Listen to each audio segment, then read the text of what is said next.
옛날 아주 먼 옛날에 호랑이가 담배를 피우고 산신령이 바둑을 두던 시절의 이야기입니다. 깊고 깊은 상월짜기, 구름도 쉬어가고 바람도 잠시 머물다가는 두매상월에 기와집 한 채가 덩그라니 놓여 있었습니다. 이 집은 본래 대대로 벼슬을 하던 양반가였으나 세월이 흐르고 가세가 기울어 지금은 넓은 마당과 낡은 기와만이 옛 영화를 말해주고 있었습니다. 집 뒤로는 울창한 대나무 숲이 병풍처럼 둘러쳐져 있어 바람이 불 때마다 사각사각 하는 소리가 끊이지 않았고, 밤이면 그 소리가 마치 누군가 속삭이는 듯하여 지나는 이들의 발길을 재촉하게 만들곤 했습니다. 마을 사람들은 이 집을 가리켜 대숲집이라 불렀는데, 그곳에는 젊은 나이에 남편을 여의고 홀로 된 홍씨 부인이 살고 있었습니다. 그녀는 매일 새벽같이 일어나 차가운 정화수를 떠놓고 남편의 명복을 빌며 하루를 시작했습니다. 홍씨 부인은 본래 서울의 명문가에서 자라나 곱게 시집을 왔으나 혼례를 치른 지 불과 3년 만에 남편이 급병으로 세상을 떠나고 말았습니다. 자식 하나 없이 청산과부가 된 그녀에게 남겨진 것은 넓은 집과 제법 되는 전답, 그리고 늙은 시부모님 뿐이었습니다. 시부모님마저 차례로 세상을 떠나자 이 크고 적막한 집에는 홍씨 부인과 그녀를 친정 때부터 따라온 늙은 행난검엄 단둘만이 남게 되었습니다. 홍씨 부인은 슬픔을 삼키며 이를 악물고 집안을 건사했습니다. 그녀는 여인의 몸으로 소작인들을 관리하고 농사일을 감독하며 밤에는 바느질로 밤을 지새우는 날이 허다했습니다. 마을 사람들은 홍씨 부인의 독하고 강인한 모습에 혀를 내두르면서도 한편으로는 젊은 과부가 겪는 외로움과 고단함을 안타까워했습니다. 계절은 어김없이 흘러 산천초목이 붉게 물드는 가을이 찾아왔습니다. 가을 거디가 시작되면서 집안일은 산더미처럼 불어났지만 늙은 행난검엄의 허리는 날이 갈수록 굽어만 갔고 기력은 쇠하여 물동이 하나 제대로 이기 힘들어했습니다. 홍씨 부인은 마당에 쌓인 낙엽을 쓸어내며 깊은 한숨을 내쉬었습니다. 일손이 부족하여 담장이 무너져도 고칠 엄두를 내지 못하고 장작을 패줄 사람이 없어 다가올 겨울을 걱정해야 할 처지였습니다.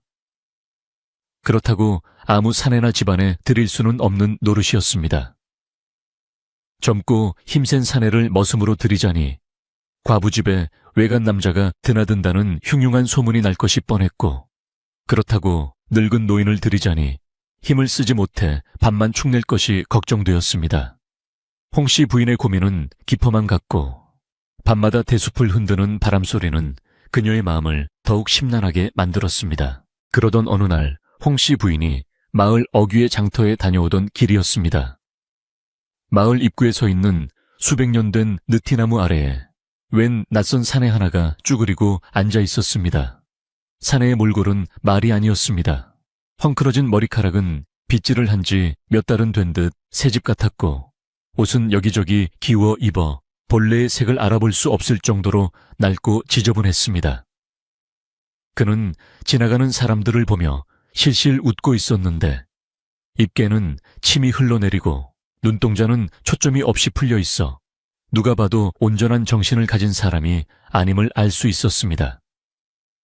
마을 아이들은 그를 둘러싸고 흙을 던지거나 막대기로 찌르며 놀려대고 있었지만 사내는 화를 내기는커녕 그저 헤헤, 밥 줘, 밥 하며 바보 같은 웃음을 지을 뿐이었습니다. 홍씨 부인은 처음에 그를 보고 눈살을 찌푸리며 피해가려 했습니다. 그러나 사내의 맑고 천진난만한 눈빛과 마주치는 순간 묘한 연민과 함께 번뜩이는 생각이 머리를 스쳤습니다. 저 사내는 바보가 아닌가. 바보라면 딴 마음을 품을 리도 없고 남들이 수군거릴 일도 없을 것이다. 게다가 몸집을 보니 힘은 꽤나 쓸 것 같구나. 홍씨 부인은 발걸음을 멈추고 사내를 유심히 관찰했습니다. 사내는 덩치가 산만하고 어깨가 딱 벌어진 것이 씻겨놓고 밥만 잘 먹이면 황소처럼 일을 할 수 있을 것 같았습니다. 무엇보다 욕심없고 순박해 보이는 그 눈망울이 홍씨 부인의 경계심을 허물어뜨렸습니다. 그녀는 조심스럽게 사내에게 다가갔습니다. 이복의 자네는 어디서 왔는가? 이름이 무엇인고? 홍씨 부인의 물음에 사내는 멍하니 그녀를 바라보다가 배를 문지르며 대답했습니다. 이름 몰라. 배고파. 밥 줘요 아씨. 그의 목소리는 굵고 탁했으나 말투는 어린아이처럼 어눌했습니다. 홍씨 부인은 곁에 있던 행난검엄에게 눈짓을 보냈습니다. 행난검엄은 질색을 하며 말렸습니다. 아이고 마님, 저런 거지를 집에 들이시게요. 행여나 무슨 해코지라도 하면 어쩌시려고요. 그러나 홍씨 부인의 생각은 달랐습니다. 사람이 모자라 보이나 악한 기운은 없어 보이네. 지금 우리 형편에 찬밥 더운 밥 가릴 때인가. 일단 집으로 데려가 밥이라도 한 끼 먹여보세. 홍씨 부인의 단호한 태도에 행난검엄은 입을 다물고 사내를 이끌었습니다. 대숲집 마당에 들어선 사내는 넓은 기와집을 보며 입을 다물지 못했습니다. 우와, 집 크다. 대궐 같다. 그는 아이처럼 마당을 뛰어다니다가 행난검엄이 내온 고봉밥을 보더니 눈이 뒤집힐 듯 달려들었습니다. 숟가락도 쓰지 않고 손으로 밥을 움켜쥐어 입에 넣는 모습은 마치 며칠을 굶은 짐승 같았습니다. 밥알이 수염과 옷에 잔뜩 묻었지만 그는 아랑곳하지 않고 국그릇까지 들어 단숨에 들이켰습니다. 순식간에 밥 2그릇을 비운 사내는 그제야 만족스러운 듯 끄억하고 큰 트림을 내뱉으며 배를 두드렸습니다. 홍씨 부인은 마루에 앉아 그 모습을 조용히 지켜보고 있었습니다. 비록 예의범절은 모르는 바보였지만 밥을 먹는 모습에서 왠지 모를 힘과 생명력이 느껴졌습니다. 식사가 끝나자 홍씨 부인은 사내를 시험해 보기로 했습니다. 밥값을 해야지. 저기 헛간 옆에 쌓인 장작더미를 보게. 저 통나무들을 쪼개서 땔감을 만들 수 있겠는가. 사내는 부인의 말을 알아들은 것인지 못 알아들은 것인지 그저 도끼 주면 해 하고 웅얼거렸습니다. 행난검엄이 무거운 쇠도끼를 가져다 주자 사내는 도끼를 한 손으로 가볍게 들어 올렸습니다. 그리고는 통나무를 향해 내리치는데 그 소리가 어찌나 크고 우렁찬지 마당이 울릴 정도였습니다. 쩍단 하는 소리와 함께 두꺼운 통나무가 단번에 2조각으로 갈라졌습니다. 사내의 도끼질은 거침이 없었고 순식간에 마당 한편에는 쪼개진 장작이 수북하게 쌓였습니다. 그 모습을 본 홍씨 부인은 내심 쾌재를 불렀습니다. 그래, 저 정도 힘이면 농사일도 거뜬히 해내겠다. 게다가 머리가 모자라니 시키는 일만 묵묵히 할 것이고 월급을 따지거나 꾀를 부리지도 않을 게야. 그녀는 사내를 정식으로 머슴으로 들이기로 결심했습니다. 이름이 없다는 사내에게 홍씨 부인은 덕이 굴러 들어왔다는 뜻으로 덕구라는 이름을 지어주었습니다. 오늘부터 내 이름은 덕구다. 알겠느냐 여기서 밥도 주고 잠도 재워줄 테니 딴 생각 말고 시키는 일만 열심히 하거라. 덕구는 자기 이름이 생긴 것이 좋은지 덕구 헤헤 나 덕구다 하며 연신 싱글벙글 웃었습니다. 그날부터 덕구는 대숲집의 머슴이 되었습니다. 홍씨 부인은 행난검엄을 시켜 덕구를 씻기고 남편이 생전에 입던 낡은 무명옷을 꺼내 입혔습니다. 씻겨놓고 보니 덕구는 제법 훤칠한 이목구비를 가지고 있었으나 여전히 입을 해벌리고 다니는 통에 영락없는 바보로 보였습니다. 그는 새벽같이 일어나 마당을 쓸고 물을 깃고 소에게 여물을 주는 일을 도맡아 했습니다. 때로는 빗자루를 거꾸로 잡고 쓸거나 물동이를 엎지르는 등 실수를 연발하여 행난검엄의 잔소리를 듣기도 했지만 덕구는 그저 머리를 긁적이며 잘못했슈 할멈 하고 넘길 뿐이었습니다.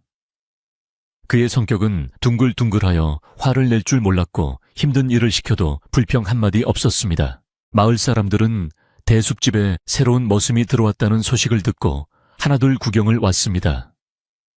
처음에는 젊은 과부집에 사내가 들어왔다는 사실에 색안경을 끼고 보던 사람들도 덕구의 바보 같은 행동을 보고는 이내 경계심을 풀었습니다. 아이고, 저런 팔불출을 어디서 데려왔나. 홍씨 부인도 참 딱하네. 일이나 제대로 시키겠어. 사람들은 혀를 차며 돌아갔지만 홍씨 부인에게는 오히려 그것이 다행스러운 일이었습니다. 덕구가 바보라는 사실이 널리 퍼질수록 그녀의 정절에 대한 의심은 사라질 것이기 때문이었습니다. 덕구는 마을 사람들의 놀림감이 되었지만 덕분에 홍씨 부인은 세간의 입방에서 자유로울 수 있었습니다. 어느덧 덕구가 들어온 지 보름이 지났습니다. 집안은 눈에 띄게 정돈되어 갔습니다. 무너져가던 담장은 덕구의 손에 의해 튼튼하게 보수되었고 마당의 잡초는 말끔히 사라졌습니다. 밤이면 무섭게 울어대던 대숲의 바람소리도 왠지 모르게 덜 스산하게 느껴졌습니다. 든든한 사내가 사랑채를 지키고 있다는 사실만으로도 홍씨 부인은 마음의 위안을 얻었습니다. 밤이 깊어지면 사랑채 쪽에서 덕구의 우렁찬 코골이 소리가 들려왔습니다. 예전 같으면 시끄러워 잠을 설쳤을 테지만 지금은 그 규칙적인 코골이 소리가 마치 집안을 지키는 파수꾼의 신호처럼 들려 홍씨 부인은 안도감 속에 잠을 청할 수 있었습니다. 그러나 덕구에게는 남모르는 기이한 버릇이 하나 있었습니다. 그는 낮에는 누가 봐도 어수룩한 바보였지만 밤이 되고 모두가 잠들면 가끔 마루에 나와 밤하늘을 올려다보곤 했습니다. 그때마다 그의 눈빛은 낮에 그 흐리멍덩한 눈빛이 아니었습니다. 깊고 그윽한 눈동자는 별을 세는 듯 혹은 먼 곳을 응시하는 듯 날카롭게 빛나곤 했습니다. 하지만 인기척이 느껴지면 그는 다시 입을 해벌리고 침을 흘리며 바보 덕구로 돌아갔습니다. 홍씨 부인은 물론 행란 거멈조차 덕구의 이런 이중적인 모습을 눈치채지 못했습니다. 그저 밤중에 소변을 보러 나왔나 보다 하고 대수롭지 않게 여길 뿐이었습니다. 덕구는 철저하게 자신의 본 모습을 감추고 대숲집의 바보 모습으로 살아가고 있었습니다. 가을비가 추적추적 내리는 어느 날 오후였습니다. 홍씨 부인은 안방에서 겨울옷을 손질하고 있었고 덕구는 처마 밑에서 새끼를 꼬고 있었습니다. 빗소리에 섞여 대문 밖에서 누군가 헛기침을 하는 소리가 들려왔습니다. 이리 오너라 아내 아무도 없느냐. 걸걸하고 위압적인 목소리의 주인은 홍씨 부인의 시숙이자 마을의 유지가 된 조진사였습니다. 조진사는 평소에도 홍씨 부인의 재산을 탐내며 호시탐탐 기회를 엿보던 인물이었습니다. 그는 대문이 열리자마자 거드름을 피우며 마당으로 들어섰고 그의 뒤에는 험상궂게 생긴 하인들이 따르고 있었습니다. 새끼를 꼬던 덕구가 벌떡 일어나 누구슈 하고 물었지만 조진사는 덕구를 벌레 보듯 쳐다보며 무시했습니다. 조진사는 다짜고짜 안채를 향해 소리쳤습니다. 재수씨 계시오, 내가 왔소이다. 홍씨 부인은 바늘을 놓고 급히 마루로 나갔습니다. 아주버님, 빗길에 어인 일이십니까? 그녀는 정중하게 예를 갖추었지만 표정은 굳어 있었습니다. 조진사는 기분 나쁜 미소를 지으며 말했습니다. 허허, 이 사람아. 혼자 사는 재수씨가 걱정되어 들렀지. 듣자 하니 집에 젊은 놈을 들였다지. 어디 그놈 낯짝 좀 보자. 조진사의 시선이 덕구에게 꽂혔습니다. 덕구는 겁먹은 표정으로 행란거멈 뒤로 숨으며 몸을 떨었습니다. 저놈이 그 머슴인가 꼴을 보니 아주 가관이구먼. 조진사는 혀를 차며 덕구에게 다가갔습니다. 내 이놈 주인어른이 오셨으면 마당에 엎드려 절을 해야지 어디서 뻣뻣하게 서 있느냐. 조진사가 지팡이를 들어 덕구의 어깨를 툭 쳤습니다.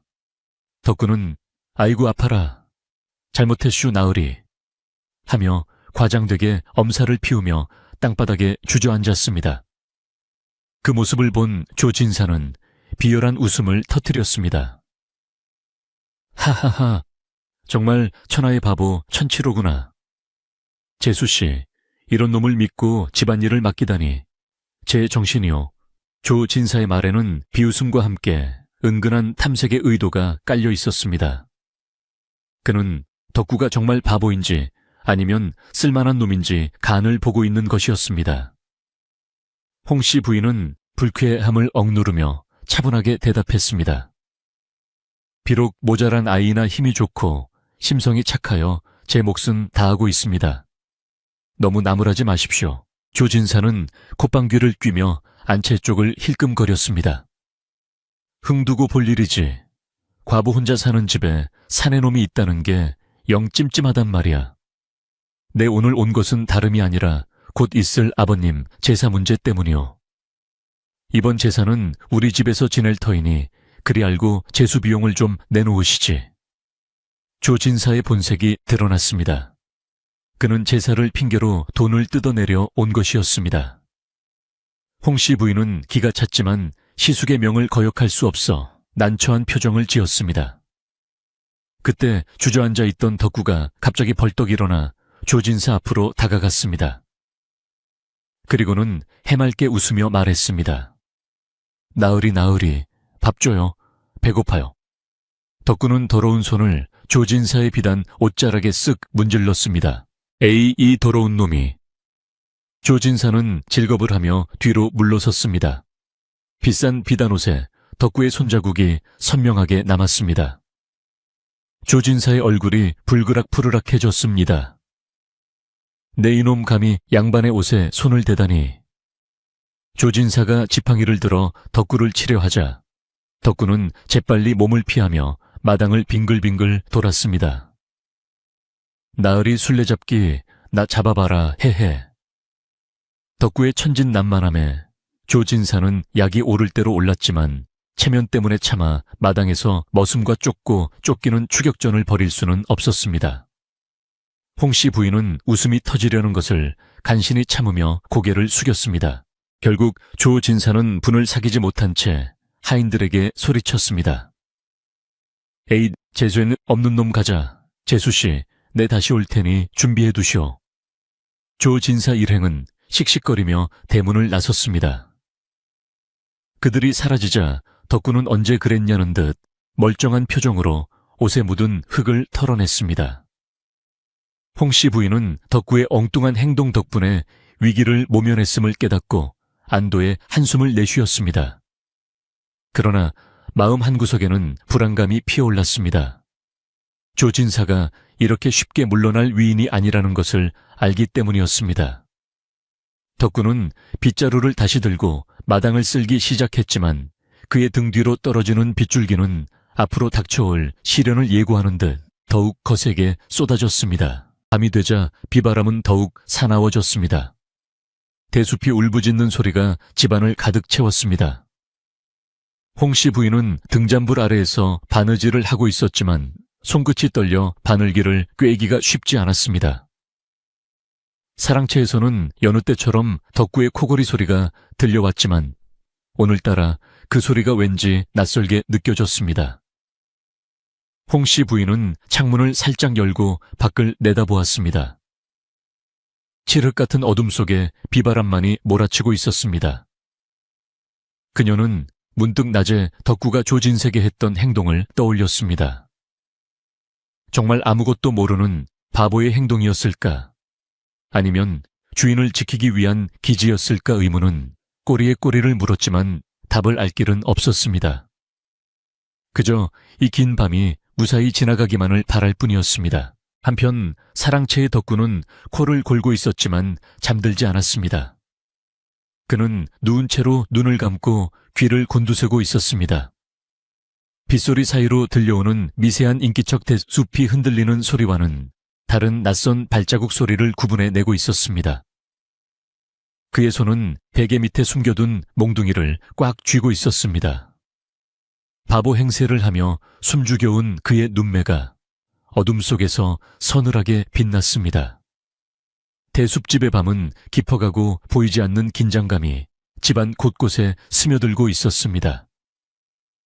홍 씨 부인의 외로운 밤을 지키는 것은 과연 누구이며 다가오는 검은 그림자의 정체는 무엇일까요? 비가 그치고 난 뒤에 대숲집 아침은 언제나처럼 맑고 청명했지만 그 고요함 속에는 어딘가 모르게 불안한 기운이 감돌고 있었습니다. 밤새 불어대던 비바람에 떨어진 나무집들이 마당을 가득 메웠고 덕구는 아침 일찍부터 그 큰 덩치를 구부리고 빗자루질을 하느라 여념이 없었습니다. 홍씨 부인은 안방문을 살짝 열고 덕구가 일하는 모습을 지켜보았는데 그는 어제 조진사 앞에서 보였던 당돌한 모습은 온데간데 없고 다시 해실해실 웃으며 낙엽을 모으고 있을 뿐이었습니다. 행난거멈이 부엌에서 나와 덕구에게 구운 고구마 몇 개를 건네주자 덕구는 마치 세상 귀한 보물이라도 얻은 양 두 손으로 받아들고는 껍질째 와자 과작 씹어먹기 시작했습니다.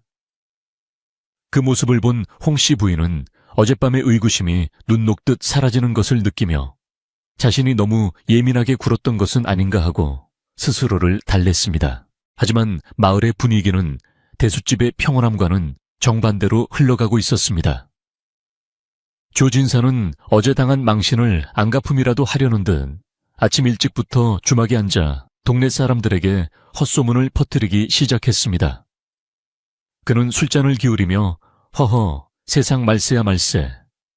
과부 혼자 사는 집에 젊은 사내놈이 들어앉아 주인 노릇을 하려 든다니 이게 가당키나 한 일인가 하며 혀를 끌끌 찼습니다. 주막에 모여있던 남정네들은 조 진사의 말에 귀를 쫑긋 세우며 호기심 어린 눈빛을 보냈고 조 진사는 그 틈을 놓치지 않고 말을 이었습니다. 내가 어제 그 집에 갔더니 그 머슴놈이 주인을 믿고 나한테 대들지 뭔가 내 원 기가 막혀서 재수씨도 그렇지 아무리 외로워도 그렇지 근본 없는 놈을 그렇게 끼고 돌아서야 원. 조진사의 입에서 나온 말은 살이 붙고 뼈가 더해져 순식간에 눈덩이처럼 불어났습니다. 발 없는 말이 천리를 간다고 했던가요? 조진사가 퍼뜨린 소문은 삽시간에 온 마을을 뒤덮었습니다. 우물가에 모인 아낙네들은 물동이를 내려놓고 삼삼오오 모여 수근거렸습니다. 어머 들었어 대숲집 홍씨 부인 말이야. 그 바보 머슴이랑 그렇고 그런 사이라네. 어쩐지 젊은 놈을 들이더니만 밤마다 웃음소리가 담장을 넘는다더라. 근거 없는 낭설이었지만 사람들은 남의 말을 하기 좋아했고 특히나 정조를 목숨처럼 여기는 양반과 과부의 추모는 더할 나위 없는 안주거리였습니다. 홍씨 부인이 장이라도 보러 나갈라 치면 사람들은 하던 이야기를 멈추고 흘끔거렸고 짓궂은 아이들은 얼레리 꼴레리 하며 노래를 불렀습니다. 홍씨 부인은 영문도 모른 채 쏟아지는 따가운 시선에 얼굴이 화끈거려 고개를 들 수가 없었습니다. 홍씨 부인은 집으로 돌아와 방문을 걸어 잠그고 소리 없이 눈물을 흘렸습니다. 남편을 잃고 홀로 된 것도 서러운데 이제는 억울한 누명까지 쓰게 되니 억장이 무너지는 것만 같았습니다. 그녀는 당장이라도 덕구를 내보내고 결백을 증명하고 싶었지만 막상 덕구를 내보내면 닥쳐올 겨울을 어떻게 날지 또 조진사의 횡포를 누가 막아줄지 막막하기만 했습니다.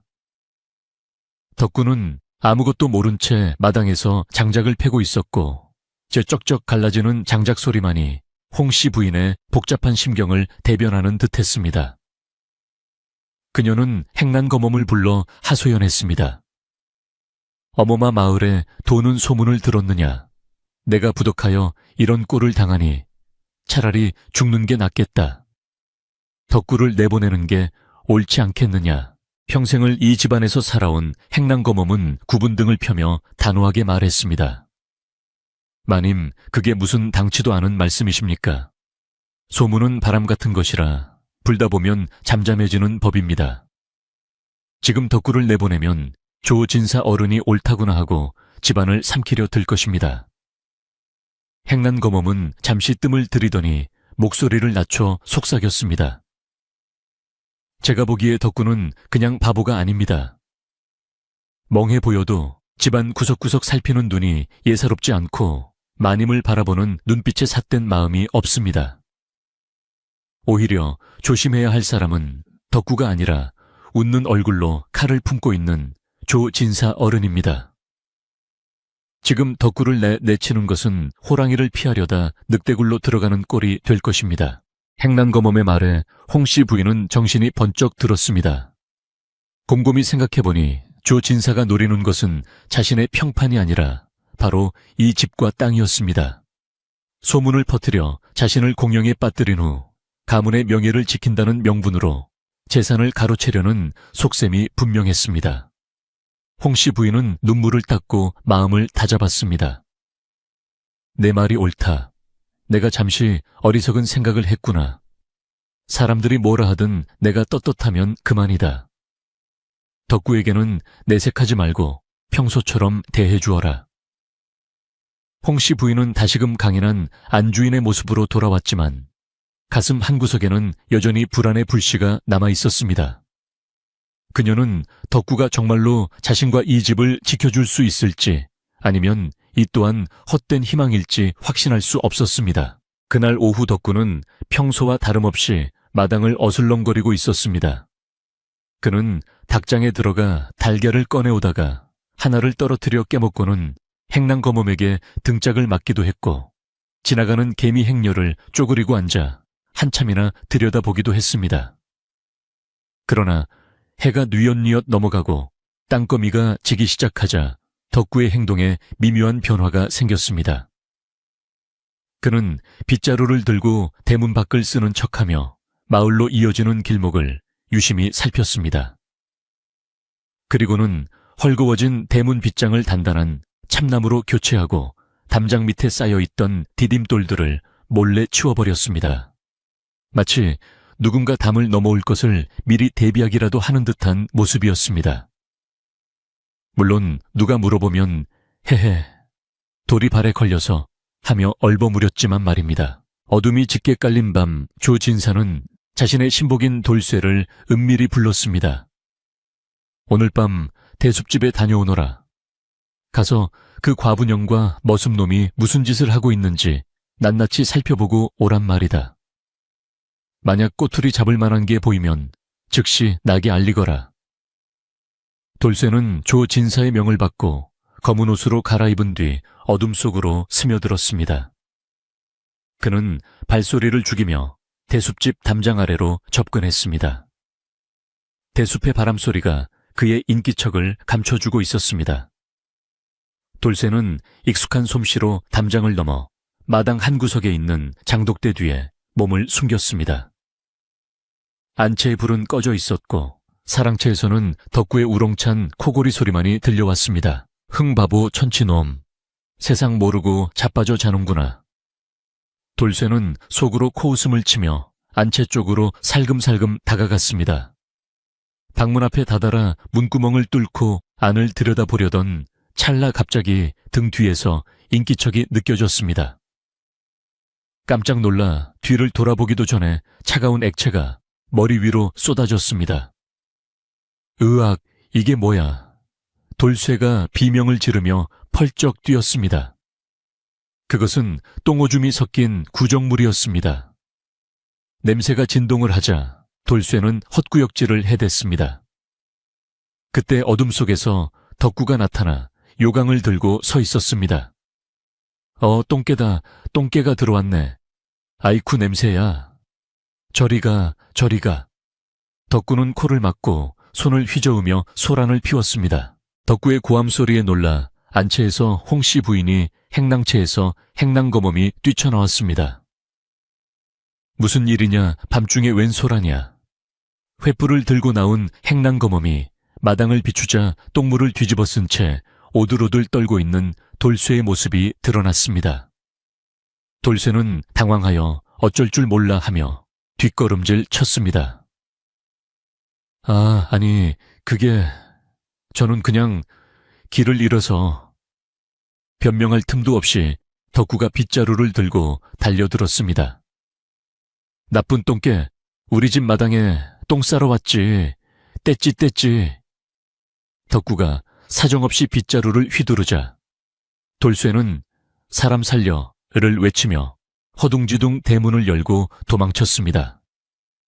그 꼴이 어찌나 우스꽝스러운지 홍씨 부인조차 놀란 가슴을 쓸어내리며 실소를 터뜨릴 뻔했습니다. 돌쇠가 도망간 뒤 덕구는 언제 그랬냐는 듯 빗자루를 내던지고 다시 헤헤거렸습니다. 마님 똥개 쫓아내슈. 똥개가 마당에 오줌 싸려고 해서 내가 물 뿌려줬슈. 잘했쭈. 홍씨 부인은 덕구의 냄새나는 옷과 천진난만한 얼굴을 번갈아 보며 묘한 감정에 휩싸였습니다. 우연이라기에는 너무나 절묘한 순간이었고 바보의 행동이라기에는 그 결과가 너무나 통쾌했습니다. 행난검엄은 혀를 차며 덕구의 등을 두드렸습니다. 아이고, 이 화상아. 똥물은 밭에다 뿌려야지. 왜 사람한테 뿌려. 그래도 도둑놈 쫓아냈으니 밥값은 했다. 덕구는 칭찬인지 욕인지 모를 소리를 들으며 엉덩이를 긁적였습니다. 홍씨 부인은 덕구에게 따뜻한 물을 데워주라고 일러두고 다시 방으로 들어갔지만 잠은 이미 달아난 지 오래였습니다. 한편 똥물을 뒤집어 쓴 채 도망쳐온 돌쇠의 꼴을 본 조진사는 분기탱천했습니다. 뭐라, 그 바보놈한테 당해서 오줌을 뒤집어 쓰고, 와, 에이, 쓸모없는 놈. 조진사는 곤방대를 집어던지며 방바닥을 내리쳤습니다. 첩자를 보내 약점을 잡으려던 계획이 수포로 돌아가자 그의 조바심은 극에 달했습니다. 소문만으로는 부족했습니다. 뭔가 더 확실하고 결정적인 한 방이 필요했습니다. 조진사는 눈을 번뜩이며 새로운 계략을 짜내기 시작했습니다. 내 이대로 물러설 줄 아느냐. 두고 봐라. 내 기필코 그년과 놈을 엮어 마을에서 쫓아내고 말 테다. 그의 탐욕스러운 눈빛은 어둠 속에서 붉게 타올랐습니다. 다음 날부터 조진사의 압박은 더욱 노골적으로 변했습니다. 그는 홍씨 부인에게 사람을 보내 가문의 명예가 땅에 떨어졌으니 이를 회복하려면 친척들이 모인 자리에서 해명을 해야 한다며 문중회의를 소집하겠다고 통보했습니다. 이는 사실상 홍씨 부인을 죄인 취급하며 인민재판을 하겠다는 선전포고나 다름없었습니다. 홍씨 부인은 밥도 제대로 먹지 못하고 수심에 잠겼습니다. 문중 어른들은 대부분 조진사의 편이었고 여인 혼자 그들 앞에서 결백을 주장하기란 계란으로 바위치기였습니다. 그녀는 마루에 힘없이 앉아 마당을 바라보았습니다. 가을 바람에 흔들리는 코스모스처럼 그녀의 마음도 위태롭게 흔들리고 있었습니다. 그때 마당 한 구석에서 묵묵히 낯을 갈고 있던 덕구가 홍씨 부인의 시선에 들어왔습니다. 스삭스삭. 낚가는 소리가 규칙적으로 들려왔습니다. 덕구는 숫돌에 물을 뿌려가며 정성스럽게 낯을 갈고 있었습니다. 그 집중하는 표정은 평소의 바보 덕구가 아니었습니다. 날카롭게 선 낱날이 햇빛을 받아 서슬 퍼런 빛을 내뿜었습니다. 홍씨 부인은 순간 등골이 서늘해짐을 느꼈습니다. 저 아이는 대체 누구일까? 정말 바보인 척하는 것일까? 아니면 내가 헛것을 보는 것일까? 덕구는 낱날을 손가락으로 튕겨보더니 홍씨 부인이 보고 있다는 것을 알아채고는 다시 배시시 웃으며 마님 이거 봐요. 거울 같아요. 하고 낯을 얼굴에 비췄습니다. 홍씨 부인은 덕구의 그 알 수 없는 행동에 두려움과 안도감을 동시에 느꼈습니다. 조진사의 위협이 거세질수록 이 바보 모습의 존재감은 점점 더 커져만 갔습니다. 그녀는 문득 지난밤 행랑검엄이 했던 말이 떠올랐습니다. 조심해야 할 사람은 덕구가 아니라 조진사다. 홍씨 부인은 마음을 굳게 먹었습니다. 피할 수 없다면 부딪혀야 했습니다. 그녀는 행랑검엄을 시켜 떡과 술을 준비하게 했습니다. 문중회의가 열리는 날 결코 기죽지 않고 당당하게 맞서리라 다짐했습니다. 그리고 왠지 모르게 덕구가 곁에 있다면 큰일은 없을 것 같은 막연한 믿음이 생겨나기 시작했습니다. 그날 밤 대숲집에는 전운이 감돌았습니다. 내일이면 조진사가 예고한 문중회의가 열리는 날이었습니다. 덕구는 일찍 잠자리에 드는 대신 사랑채 툇마루에 앉아 집신을 삼고 있었습니다. 그의 손놀림은 투박했지만 빠르고 정확했습니다. 행랑거멈이 다가가 내일 큰일이 있을 텐데 너도 옷매무새 단정히 하고 있어라. 마님 욕보이지 않게 조심하고 하고 당부했습니다. 덕구는 고개를 끄덕이며 할멈 걱정 마슈. 내가 마님 지킬 거요. 호랑이가 와도 내가 이겨. 하고 씩씩하게 대답했습니다. 행란거멈은 콧방귀를 뀌었지만 덕구의 든든한 어깨를 보며 내심 안심이 되었습니다. 밤이 깊어가고 사방이 고요해지자 덕구는 집신을 내려놓고 일어섰습니다. 그는 마당을 가로질러 대문 앞으로 걸어갔습니다. 그리고는 대문 빗장이 잘 걸려 있는지 다시 한번 확인하고 담장 너머에 어둠을 뚫어지게 응시했습니다. 그의 눈빛은 더 이상 흐리멍덩하지 않았고 마치 사냥감을 노리는 맹수처럼 매섭게 빛나고 있었습니다. 조 진사의 검은 속셈이 서서히 그 실체를 드러내고 있었고 대숲집을 지키려는 덕구에 숨겨진 발톱 또한 서서히 드러나고 있었습니다. 과연 내일 벌어질 문중회의에서 덕구는 어떤 기지로 위기를 헤쳐나갈까요? 그리고 조 진사가 준비한 최후의 함정은 무엇일까요? 바람이 불 때마다 대숲이 사나운 소리를 내며 울부짖는 밤이었습니다. 날이 밝았지만 대숲집의 하늘은 금방이라도 비를 뿌릴 듯 잔뜩 찌푸려 있었습니다. 먹구름이 낮게 깔려 대나무 숲을 짓누르는 형국이 마치 홍씨 부인의 답답한 가슴속과 같았습니다. 아침 일찍부터 문중 어른들이 하나둘씩 대문 안으로 들어섰습니다. 갓을 쓰고 도포를 갖춰 입은 노인들의 표정은 그놈하다 못해 서리발처럼 차가웠습니다. 그들은 마당을 가로질러 사랑채 마루에 자리를 잡고 앉아 헛기침을 해댔습니다. 에헴, 에헴. 그 기침 소리는 집안의 공기를 더욱 무겁게 짓눌렀습니다. 홍씨 부인은 부엌에서 정성껏 다과상을 준비하면서도 손끝이 파르르 떨리는 것을 멈출 수 없었습니다. 죄 지은 것도 없이 죄인이 된 기분이었습니다. 조 진사는 상석에 떡하니 버티고 앉아 부채를 펄럭이며 주인 행세를 했습니다. 허허, 형님들 오시느라 고생 많으셨소. 이 집구석이 여인네 혼자 살다 보니 관리가 엉망이라 내 오늘 이렇게 어른들을 모시고 기강을 바로잡고자 합니다. 그의 목소리에는 거만함이 뚝뚝 묻어났습니다. 문중 어른들은 조 진사의 말에 고개를 끄덕이며 맞장구를 쳤습니다. 암 그래야지. 뼈대 있는 가문의 며느리가 근본 없는 머슴놈과 입방에 오르내리는 것 자체가 수치스러운 일이야. 그들의 대화는 홍씨 부인의 귀에 비수처럼 꽂혔습니다. 진실 따위는 중요하지 않았습니다. 그들에게 중요한 것은 체면과 어쩌면 이 기회에 과부의 재산을 어떻게 처리할까 하는 속내뿐이었습니다. 홍씨 부인이 다과상을 들고 조심스럽게 마루로 올라섰습니다. 그녀는 고개를 숙이고 어른들에게 문안 인사를 올렸습니다. 오셨습니까, 어르신들. 누추한 곳까지 발걸음하게 하여 송구합니다. 그러나 어른들의 시선은 싸늘하기만 했습니다. 가장 연배가 높은 종손 어른이 곰방대를 탁탁 털며 입을 열었습니다.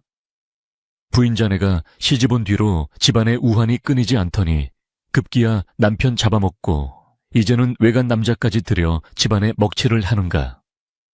그 말은 너무나도 노골적이고 모욕적이었습니다. 홍씨 부인은 억울함에 눈시울이 뜨거워졌지만 입술을 깨물며 참아냈습니다. 어르신, 그것은 낭설입니다. 저는 하늘을 우러러 한 점 부끄러움 없이 살아왔습니다.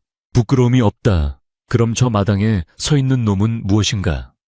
조 진사가 부채로 마당 한 구석을 가리켰습니다. 그곳에는 덕구가 빗자루를 든 채 멍하니 서서 구경을 하고 있었습니다. 덕구는 어른들의 시선이 자신에게 쏠리자 헤헤, 할아버지들 많다 잔치하나 봐 하며 해맑게 웃었습니다. 그 모습을 본 문중 어른들은 혀를 찼습니다. 저런 칠칠 맞은 놈을 집에 들이다니 쯧쯧. 남녀가 유별하거늘 과부집에 젊은 사내가 있다는 것만으로도 칠거지하게 해당하네. 조진사는 기세를 몰아 소리쳤습니다. 들으셨지요? 당장 저놈을 내쫓고 부인은 근신하며 지내시오. 그리고 집안 재산 관리는 내가 맡아서 할 테니 도장을 내놓으시오. 드디어 본색이 드러났습니다. 조진사의 목적은 처음부터 재산이었습니다. 홍씨 부인은 떨리는 목소리로 대항했습니다. 아주버님, 이 집과 전답은 제 남편이 남긴 유산입니다. 제가 죽기 전에는 누구에게도 넘길 수 없습니다. 그러자 조진사의 얼굴이 불그락푸르락해졌습니다. 이 여자가 어디서 감히 집안 망신을 시키고도 재물 욕심을 부리느냐. 분위기가 험악해지자 덕구가 슬그머니 마루 쪽으로 다가왔습니다. 그는 커다란 물동이를 어깨에 지고 있었습니다. 비켜요, 비켜. 물 가요, 물. 덕구는 짐짓 비틀거리며 조진사 쪽으로 몸을 기울였습니다. 이놈아, 조심하지 못해. 조진사가 기겁을 하며 몸을 피하려 했지만 덕구의 발이 묘하게 조진사의 옷자락을 밟고 있었습니다. 어이쿠 미끄러워라. 덕구가 과장되게 몸을 휘청이자 물동이에 담겨있던 물이 왈칵 쏟아졌습니다. 그 물은 정확하게 조진사의 머리 위로 떨어졌습니다. 으악, 차가워. 조진사는 물에 빠진 생쥐꼴이 되어 비명을 질렀습니다. 가슴 삐뚤어지고 비단 도포는 흠뻑 젖어 몸에 달라붙었습니다. 점잖던 문중회의장은 순식간에 아수라장이 되었습니다. 아이고 나으리, 죄송해요. 발이 꼬여서 그만. 덕구는 땅바닥에 주저앉아 싹싹 빌었지만 그의 고개 숙인 얼굴에는 장난기 어린 미소가 스쳐 지나갔습니다. 문중 어른들은 그 꼴을 보고 헛기침을 하며 웃음을 참거나 고개를 돌렸습니다. 천하의 조진사가 머슴놈에게 물벼락을 맞는 꼴이라니 체면이 말이 아니었습니다. 조진사는 부들부들 떨며 소리쳤습니다. 이 미친놈이 일부러 그런 것이지. 당장 저놈을 멍석말이해라. 하지만 하인들이 나서기도 전에 종손 어른이 만류했습니다. 그만두게. 바보놈을 때려봤자 우리 손만 더러워지네. 오늘은 날이 굳어서 그런가 꼴들이 말이 아니구먼. 이만 파하세. 회의는 덕구의 실수 덕분에 흐지부지 끝났습니다. 어른들은 젖은 옷을 털며 투덜거리며 돌아갔고 조진사는 분을 사귀지 못한 채 씩씩거리며 물러갔습니다. 하지만 그는 돌아가면서 홍씨 부인을 향해 서늘한 경고를 남겼습니다. 오늘 일은 결코 잊지 않겠다. 내 오늘 밤 다시 올 테니 각오하고 있어라. 네가 순순히 도장을 내놓지 않으면 무슨 일이 벌어질지 모를 것이다. 그의 눈빛은 뱀처럼 차갑고 끈적거렸습니다. 홍씨 부인은 그 눈빛의 등골이 오싹해짐을 느꼈습니다. 저녁이 되자 날씨는 더욱 험악해졌습니다. 낮부터 찌푸리던 하늘에서 기어이 굵은 빗방울이 떨어지기 시작했습니다. 바람은 더욱 거세져 대나무들이 비명을 질러댔습니다. 홍씨 부인은 불안감에 문단속을 철저히 했습니다. 행난거멈도 오늘은 일찍 들어가라 이르고 자신도 안방 깊숙이 들어앉았습니다. 그러나 조진사의 경고가 귓가를 맴돌아 도저히 잠을 이룰 수가 없었습니다. 오늘 밤 다시 오겠다니 설마 담을 넘기라도 하겠다는 것인가? 설마 양반 체면에 그러리라고는 생각지 않았지만 낮에 본 그의 탐욕스러운 눈빛은 무슨 짓이라도 저지를 것만 같았습니다. 그 시각 사랑채에 있는 덕구에게 낯선 사내가 찾아왔습니다. 조진사가 보낸 하인이었습니다. 그는 큼지막한 술병과 고기, 안주를 덕구에게 내밀었습니다. 이복의 덕구, 낮에는 주인 어른이 실수를 하셔서 미안하다며 이걸 보내셨네. 이거 먹고 푹 자라고 하시더구먼.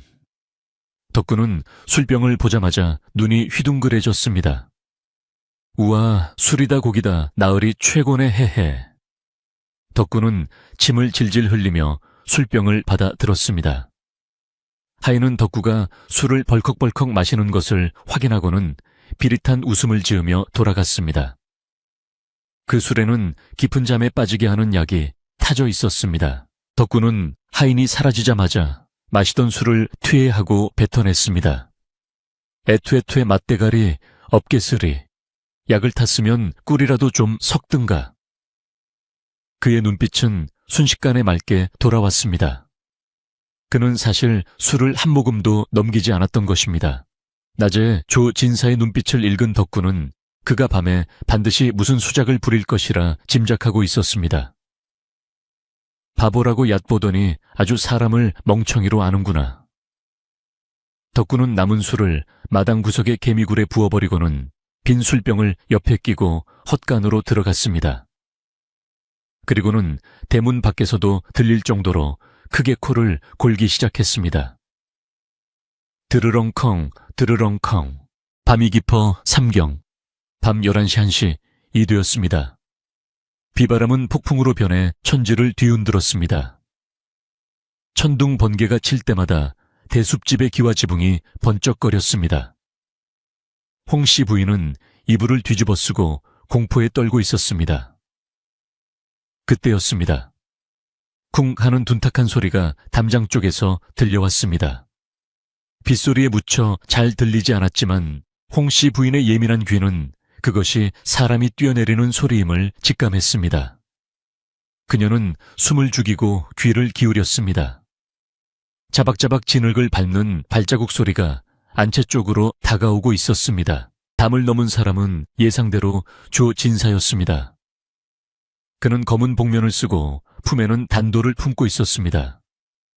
낮에 당한 망신을 갚아주고 이참에 홍씨 부인을 겁박하여 재산을 강탈하려는 속셈이었습니다. 게다가 만약 일이 틀어지면 덕구에게 모든 죄를 뒤집어 씌울 계획까지 세워두었습니다. 그 바보놈은 약탄 술을 먹고 시체처럼 뻗어 있을 테니 증인도 없겠다. 오늘이야말로 기회다. 조 진사는 회심의 미소를 지으며 덕구가 자고 있는 사랑채 쪽을 흘끗 보았습니다. 우렁찬 코골이 소리가 들려오자 그는 안심하고 안채 방문 앞으로 다가갔습니다. 조 진사는 문틈으로 얇은 칼날을 밀어넣어 빗장을 풀려 했습니다. 달그락 달그락. 술끼리 부딪히는 소리가 나자 방 안의 홍씨 부인은 비명을 지르지 않으려 입을 틀어 막았습니다. 심장이 터질 듯이 뛰었습니다. 누구세요? 떨리는 목소리로 물었지만 밖에서는 대답 대신 거친 숨소리만 들려올 뿐이었습니다. 빗장이 서서히 열리고 문이 삐그덕거리며 열리기 시작했습니다. 번개가 번쩍이는 순간 문 앞에 서 있는 검은 그림자가 방바닥에 길게 드리워졌습니다. 홍씨 부인은 공포에 질려 벽으로 물러섰습니다. 그 절체절명의 순간 어둠 속에서 또 하나의 그림자가 나타났습니다. 빗소리보다 더 은밀하고 바람보다 더 빠른 움직임이었습니다. 조 진사가 방 안으로 한 발짝 들어서려는 찰나 뒤에서 누군가 그의 어깨를 낚아챘습니다. 누구냐?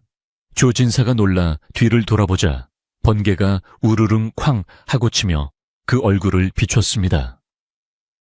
그곳에는 바보같이 헤헤거리던 모습은 온데간데 없고 분노로 일그러진, 그러나 차갑도록 냉정한 눈빛의 사내가 서 있었습니다.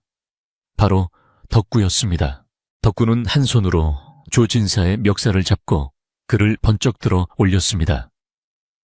조 진사는 공중에 붕 뜬 채 발버둥 쳤지만 덕구의 악력은 쇠갈고리처럼 단단했습니다. 바보인 줄 알았더니 밤손님이 찾아올 줄도 알고 예의를 갖춰야지. 덕구의 목소리는 낮고 묵직했습니다. 그 목소리에는 서리빨 같은 위엄이 서려 있어 조 진사는 오금이 저려왔습니다. 너 이놈 덕구가 아니냐. 내 놈이 감히. 조 진사는 헛소리를 질러댔지만 이미 상황은 역전되어 있었습니다. 방 안에 있던 홍씨 부인은 밖에서 들리는 덕구의 목소리에 귀를 의심했습니다. 저 목소리는 평소의 그 어눌한 말투가 아니었습니다. 늠름하고 강인한 사내의 목소리였습니다. 그녀는 용기를 내어 방문을 활짝 열었습니다. 비바람이 몰아치는 마루 끝 덕구는 조 진사를 짐짝처럼 들고 서 있었고 그의 뒤로는 거대한 대숲이 성난 파도처럼 일렁이고 있었습니다. 덕구는 홍씨 부인과 눈이 마주치자 잠시 멈칫하더니 이내 안심시키려는 듯 고개를 살짝 끄덕였습니다. 마님 놀라게 해드려 죄송합니다. 쥐새끼 한 마리가 들어와서 쫓아내려던 참이었습니다. 덕구는 조진사를 마당 흙탕물 구덩이에 내동댕이 쳤습니다. 으악! 조진사는 진흙탕에 처박혀 꼴사나운 모습으로 뒹굴었습니다. 복면이 벗겨지며 그의 당황한 얼굴이 드러났습니다. 덕구는 천천히 마당으로 내려섰습니다. 그의 발걸음 하나하나에 묵직한 힘이 실려 있었습니다. 이제 더 이상 바보 연기는 필요 없다는 듯 그는 당당하게 어깨를 펴고 조진사를 내려다보았습니다. 조진사, 나으리 밤중에 과부집에 담을 넘어 들어오다니 이것이 양반의 법도입니까? 덕구의 일갈에 조진사는 할 말을 잃고 입만 뻥끗거렸습니다. 하지만 그는 이내 도끼를 품고 품속의 단도를 꺼내 들었습니다. 이 천한 놈이 죽고 싶어 환장을 했구나. 오늘 너 죽고 나 죽자.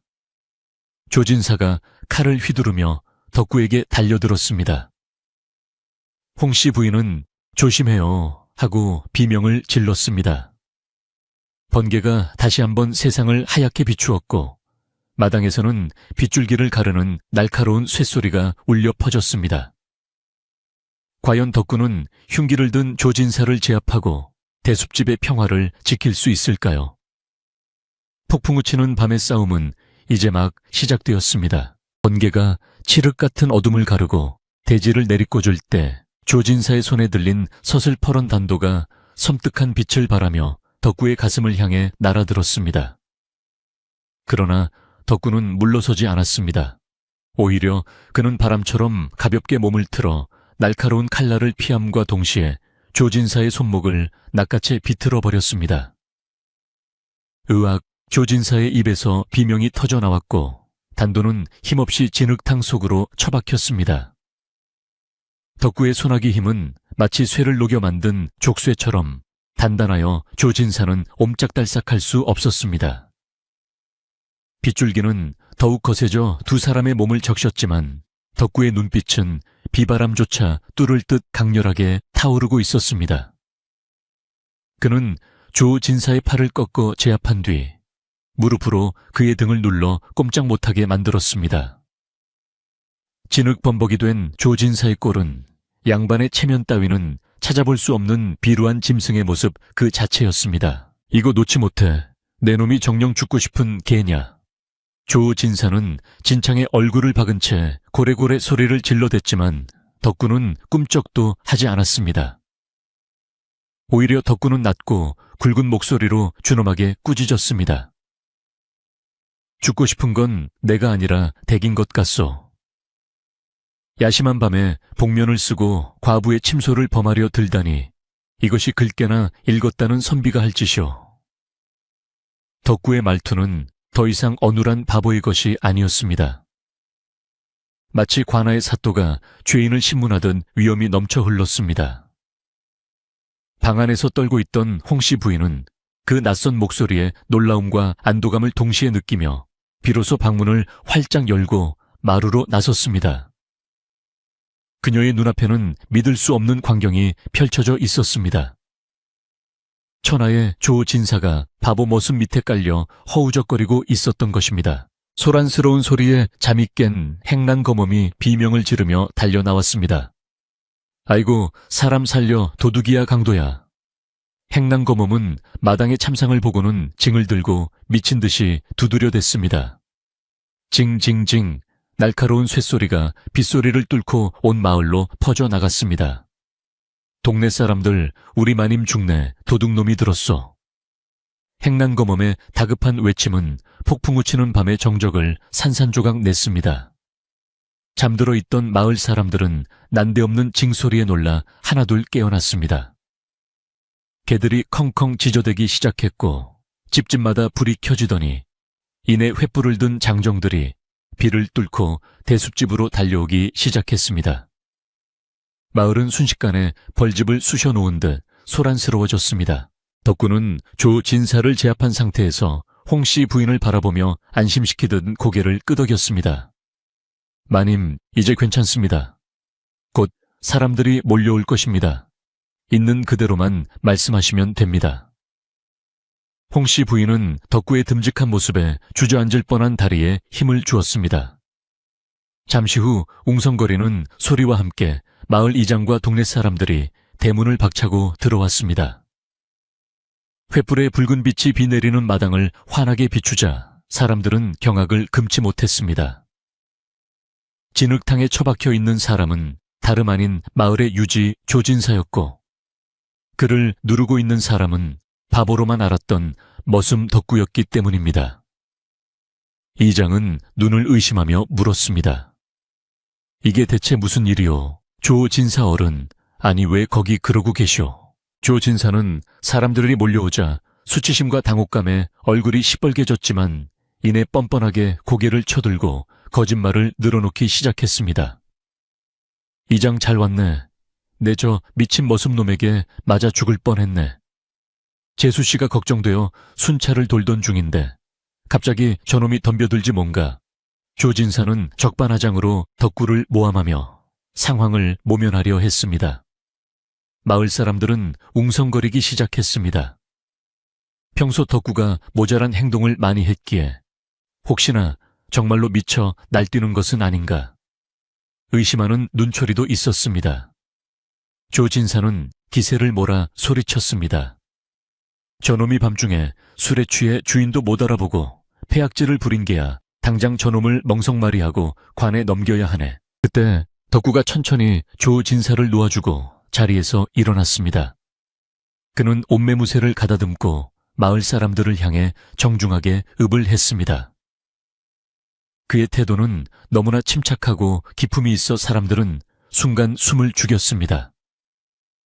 덕구는 바닥에 떨어진 조진사의 복면과 단도를 집어들고 높이 쳐들었습니다. 마을 어르신들 제 말을 들어보십시오. 순찰을 도는 사람이 왜 얼굴을 가리는 복면을 쓰고 호신용도 아닌 날카로운 비수를 품고 담을 넘겠습니까? 덕구의 또렷한 목소리가 빗소리를 뚫고 사람들의 귀에 꽂혔습니다. 사람들은 그제야 조진사의 복장과 흉기를 확인하고 술렁이기 시작했습니다. 저게 뭐여, 복면의 칼이네. 순찰 돈다는 양반이 왜 복면을 써? 의심의 화살은 순식간에 조진세계로 향했습니다. 덕구는 멈추지 않고 말을 이었습니다. 게다가 저 담장 밑을 보십시오. 비가 와서 땅이 무른데 발자국이 밖에서 안으로 향해 있습니다. 대문을 두고 담을 넘은 자가 주인을 지키러 왔다는 것이 말이 됩니까? 그리고 제가 술에 취했다고 하셨는데 제 입에서 술 냄새가 나는지 한번 맡아보십시오. 이장이 다가와 덕구의 냄새를 맡아보았지만 술 냄새는커녕 비 냄새만 날 뿐이었습니다. 이장은 고개를 저으며 말했습니다. 술 냄새는 전혀 안 나는데 멀쩡한 맨정신이구먼.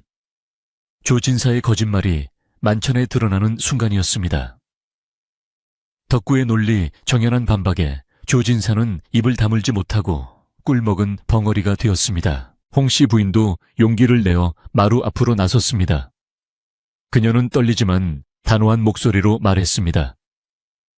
이장님, 그리고 동네 어르신들, 덕구의 말이 모두 사실입니다. 아주버님은 며칠 전부터 제게 재산을 내놓으라 협박하셨고 오늘 밤은 강제로 문을 따고 제 방에 들어오려 하셨습니다. 덕구가 아니었다면 저는 오늘 밤 끔찍한 일을 당했을 것입니다. 홍씨 부인의 증언이 더해지자 분위기는 완전히 반전되었습니다. 마을 사람들의 눈빛은 경멸과 분노로 바뀌었습니다.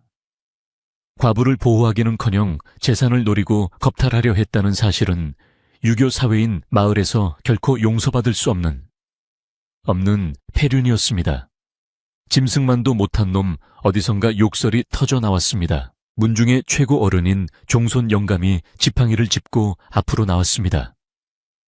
그는 분노로 몸을 떨며 조진사를 가리켰습니다. 내 이놈 네가 정령 사람의 탈을 쓰고 이런 짓을 꾸몄단 말이냐. 조상님들 뵐 면목이 없구나. 썩 꺼지지 못할까. 종손 영감의 호통에 조진사는 그제야 사태의 심각성을 깨닫고 무릎을 꿇고 빌기 시작했습니다. 형님 한 번만 용서해 주십시오. 제가 잠시 귀신에 홀렸나 봅니다. 술김에 그만. 그러나 그의 변명은 통하지 않았습니다. 사람들은 동네 망신이다. 쫓아내라며 소리쳤습니다. 빗물에 젖은 조진사의 모습은 초라하기 그지없었고 그의 탐욕이 빚어낸 참담한 결말이었습니다. 덕구는 다시금 입을 열어 상황을 정리했습니다. 오늘 일은 하늘이 보고 땅이 알고 있습니다. 조진사 댁은 지금 당장 이 집에서 물러가시고 다시는 이 근처에 얼씬도 하지 않겠다는 각서를 쓰십시오. 그렇지 않으면 내일 날이 밝는 대로 관에 고발하여 국법으로 다스리게 할 것입니다.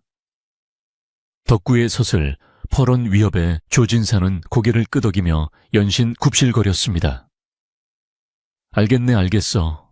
내 다시는 얼씬도 안 하겠네. 제발 관에는 알리지 말아주게. 조진사는 허겁지겁 일어나 도망치듯 대문 밖으로 내달렸습니다. 신발 한 짝이 벗겨진 줄도 모르고 어둠 속으로 사라지는 그의 뒷모습을 보며 사람들은 혀를 찼습니다. 조진사가 사라지자 마당에는 묘한 정적이 감돌았습니다. 사람들의 시선은 이제 덕구에게로 쏠렸습니다. 바보인 줄만 알았던 머슴이 사실은 무예가 출중하고 식견이 높은 인물이었다니 모두가 놀라움을 감추지 못했습니다. 이장이 조심스럽게 물었습니다. 자네 대체 정체가 뭔가 그동안 우리를 속인 것인가? 덕구는 잠시 홍씨 부인을 바라보더니 다시 어깨를 으쓱하며 넉살 좋게 웃었습니다. 헤헤헤, 저는 그냥 밥 많이 먹는 덕구유. 나으리가 너무 나쁜 짓 해서 힘 좀 써슈. 배고프다. 밥 줘요. 그는 순식간에 다시 어눌한 말투로 돌아가 버렸습니다. 그러나 사람들은 더 이상 그를 예전의 바보로 보지 않았습니다. 그 눈빛 속에 감춰진 비범함을 이미 보았기 때문입니다. 행난 거몸은 감격에 겨워 덕구의 손을 잡고 울먹였습니다. 아이고 이놈아. 아니, 덕구 도련님이라 불러야 하나. 네가 우리 마님을 살렸다.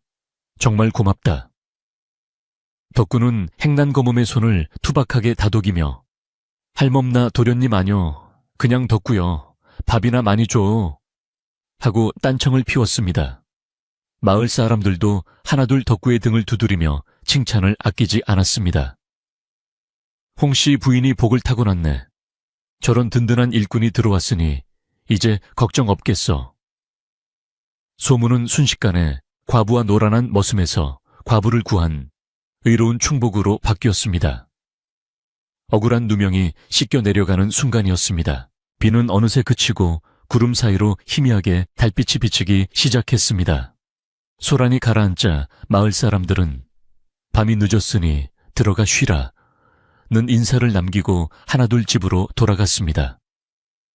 횃불의 행렬이 멀어지고 대숲집에는 다시 고요가 찾아왔습니다.